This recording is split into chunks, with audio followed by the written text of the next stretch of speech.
जन्म मात्रमपि एन सखेन किंचित।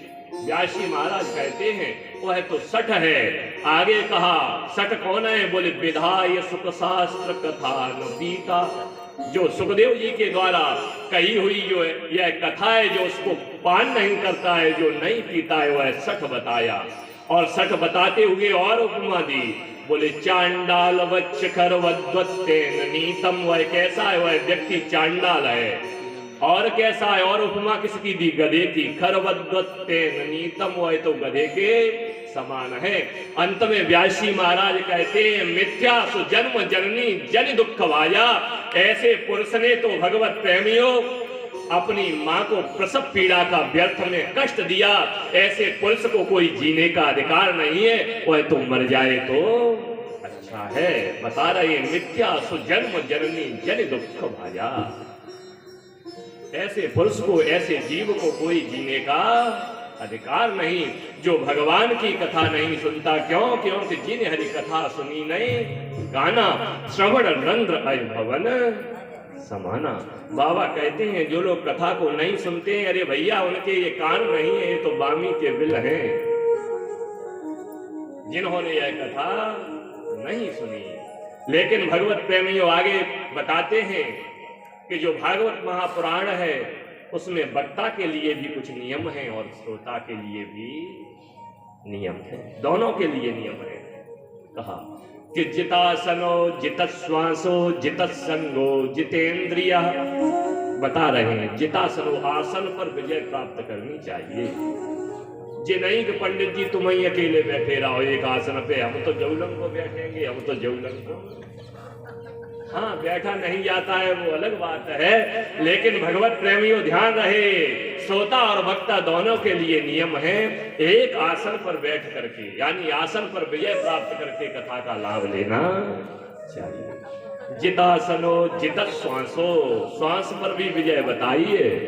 ये श्वास पर विजय नहीं है तो बोल नहीं पाओगे, नहीं बोल पाओगे, वक्ता नहीं बोल पाएगा। क्यों?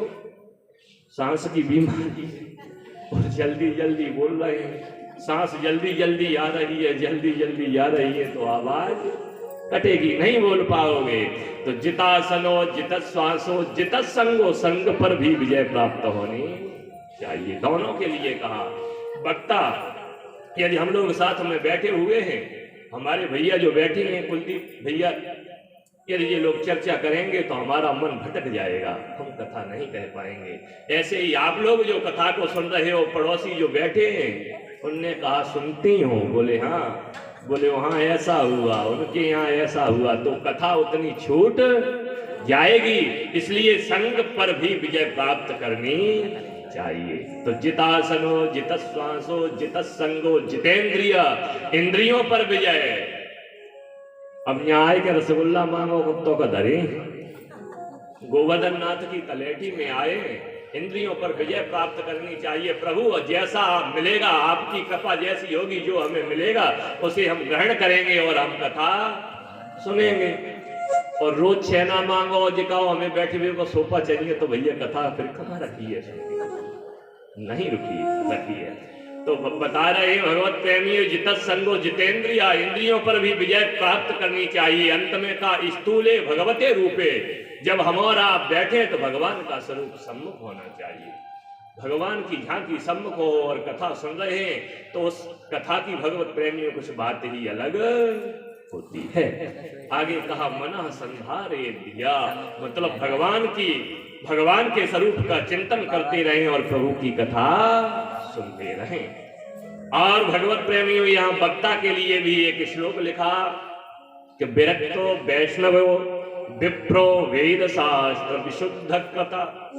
वक्ता कैसा होना चाहिए यह श्लोक बता रहा है। विरक्त होना चाहिए। अब विरक्त कैसे मान लें? विरक्त ऐसे मान लीजिए कि आपने कहा कि पंडित जी कथा होनी है और हमने कहा कि हम तब ही चलेंगे जब हमें 1 लाख चाहिए। तो फिर आप क्या करोगे? यदि व्यवस्था है तो 1 लाख दे दोगे। सब तरह के लोग हैं, वो व्यवस्था नहीं बन रही है, बोले 1 लाख जाना है तो चलो कुमंत ब्यासी होता है, फिर ब्यासी ढूंढे जाए।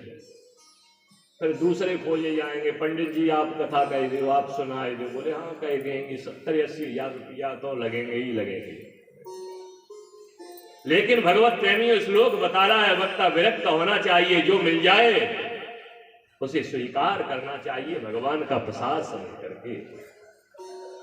लेकिन भगवत प्रेमियों ध्यान रहे, अब कुछ युग के प्रभाव से यहाँ ठगई भी वक्ताओं के साथ में होने लगी है, तो फिर वक्ता भी क्या करें।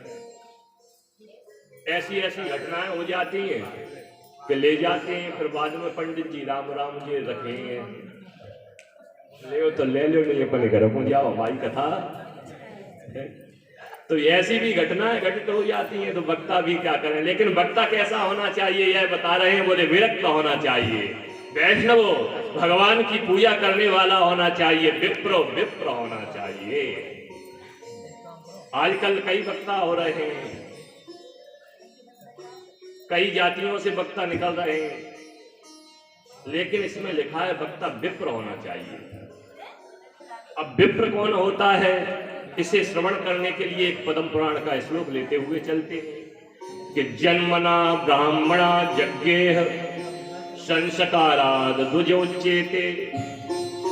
देखिए विप्र कौन होता है, जन्मना ब्राह्मणे यज्ञेह, जन्म हुआ ब्राह्मण कुल में, और कहा संस्काराद द्विजोच्येते, यदि ब्राह्मण कुल में जन्म हुआ है और यज्ञोपवीत संस्कार उस बालक का हुआ है, तो वह द्विज कहने का अधिकारी हो जाता है।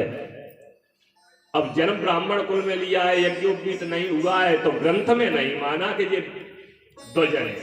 हम और आप मानेंगे, इसका प्रभाव है मानते हैं, बोले ये पंडित जी है, प्रणाम करो। लेकिन ग्रंथ बता रहा है जन्मना ब्राह्मणे यज्ञे, जन्म ब्राह्मण कुल में हुआ है, संस्कारा द्विज उच्यते, यदि उसका संस्कार फिर हुआ है तो वह द्विज कहने का अधिकारी हो जाता है। और आगे कहा विद्या याति विप्तत्वम्, श्लोक बता रहा है पद्म पुराण में लिखा हुआ है, यदि ब्राह्मण कुल में जन्म हुआ, यज्ञोपवीत संस्कार हुआ और उसके बाद में विद्या याति विप्तत्वम्, उस बालक ने वेदों का अध्ययन किया, उसने पुराणों का अध्ययन किया, तो वह विप्र कहने का अधिकारी हो जाता है।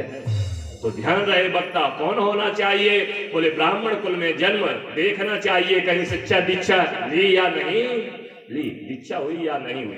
दीक्षा हुई है, यदि वेदों का अध्ययन किया है, तो वह विप्र कहने का अधिकारी हो जाता है। तब श्रोत्रिय उच्यते, यदि जिस बालक में ये तीनों गुण प्राप्त होते हैं तो उससे श्रोत्रिय कहने का अधिकार प्राप्त होता है, उसे श्रोत्रिय कहा जा सकता है। जी चौथा नाम बताया। भगवत प्रेमियों कथा को आगे लेकर के चलते हैं, और जब भागवत जी में प्रवेश करेंगे तो सुंदर एक श्लोक लेते हुए आगे चलते हैं। लिखा कि सच्चिदानंद रूपाय विश्वोदपत्यादि हेतवे तापत्रय विनाशाय श्री कृष्णाय वयं नमः।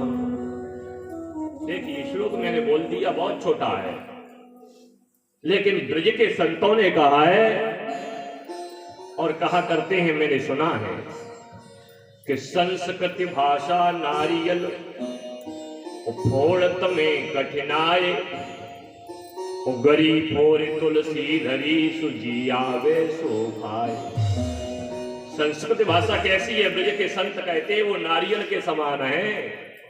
नारियल के समान कैसी, बोले गरी खाने की इच्छा है तो पहले हाथों में बल इतना होना चाहिए कि नारियल फूट जाए। यदि नारियल नहीं फूटा तो गरी मिलने वाली, गोला सामने रखा ही रहे, गरी मिलने वाली नहीं है। तो ब्रज में संत कहा करते हैं ऐसे ही संस्कृति भाषा है, नारियल के समान है, बहुत कठिन है। बोले कैसे, बोले छोटा सा शब्द, बोले सच्चिदानंद।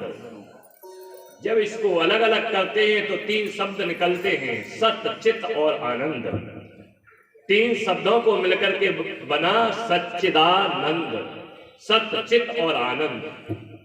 बोले सत्य किसे कहते हैं, बोले सत्य था, बोले अभी भी सत्य है और आगे भी सत्य रहेगा, उसे सत्य कहते हैं। दूसरा कहा चित, यानी प्रकाश, जिसकी इच्छा से सूर्य प्रकाशमान हो रहा है, जिसकी इच्छा से चंद्रमा प्रकाशमान हो रहा है वही प्रभु है, उसी का नाम चित्त है। और तीसरा नाम आनंद। भगवत प्रेमियों, आनंद फिर वैसा ही शब्द जैसे सौभाग्य ने कहा। हम और आप काकर करते हैं, जब बारात में गए और बफर मिला और छेना खाए, छेना का नाम ले, काय को ले, मटर पनीर को नाम ले, काय को ले, ओह बड़े आनंद आए। और एसी गाड़ी और भी बैठने के लिए आनंद। अरे भैया, आनंद यदि छेनों में होता, आनंद यदि मटर पनीर में होता, तो भैया खाने के बाद फिर वह स्वाद कहाँ चला जाता है, वह आनंद कहाँ चला जाता है। वह जब तक मुख में है तब तक अच्छा लग रहा है, मीठा मीठा लग रहा है, चटपटा लग रहा है। लेकिन भगवत प्रेमियों, बाबा कहते हैं बोले आनंद इन चीजों में नहीं, तो आनंद कहाँ है? तो कहते हैं कि सो आनंद सिंधु